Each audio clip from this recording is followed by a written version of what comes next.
Россия ришвәтчелек буенча дөньяда икенче урында. Баксаң, беренче булмас өчен безнекеләр исемлек төзүчеләргә ришвәт биргән икән.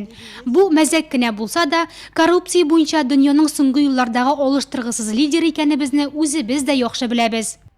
Везде коррупция идет. Если взятку не даешь, значит и не берут. А если дашь, уж никто не откажется, я думаю, так? Ришвәтчелек проблемасы бала туганда ук башлана. Норасыйын яхшы табиб күзәтүе астында табарга теләгән әтияни теләсә нинди акча түләргә әзер. Чиратта балалар бакчасы. Хәер, бу проблема хәл ителде бугай инде. Хәзер бакчага чират дәүләт хезмәтләре аша башкарыла. Бу система ришвәтчелекне шактый киметергә ярдәм итте. Табибка чиратка басу, электрон документ әйләнеше. Агымдагы елда Татарстанда 66 миллион электрон дәүләт хезмәте күрсәтелгән. Бүген узган фәнни конференция Россия Федерациясы субъектларында ришвәтчелек проблемасы анализланды.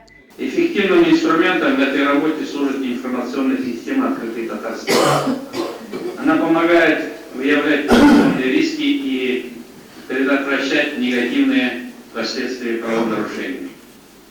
«Открытый Татарстан» включает в себя портал государственных и муниципальных услуг, который представляет 240 сервисов, в том числе в рамках проектов электронное образование, электронное здравоохранение, электронное ЖКХ. Татарстанда президент рәислегендә коррупциягә каршы көрәш алып барылуга, законнарның кырыс булуына да карамастан, түрәләр ришвәт алудан курыкмый. Нурлатта коррупция иң таралыш алган өлкә булып, хастаханә дип раслый шәһәр прокуроры. Районда эшләүче иҗтимагый совет та намуссыз табиблар эшен контрольдә тотарга ярдәм итәчәк.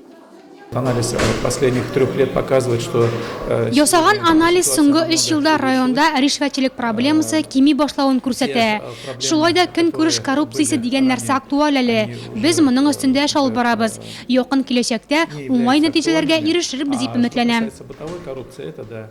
Халык һаман акча җыюлардан, көнкүреш өлкәсендәге гаделсезлекләрдән арыды. Бәлки гаип кешеләрнең үзләрендәдер. Түрәләргә акча төртеп халык аларны үзе аздыра түгелме соң? Ришвәтне биргән өчен алалар. Бирүчесе булмаса, алучысы да булмас иде.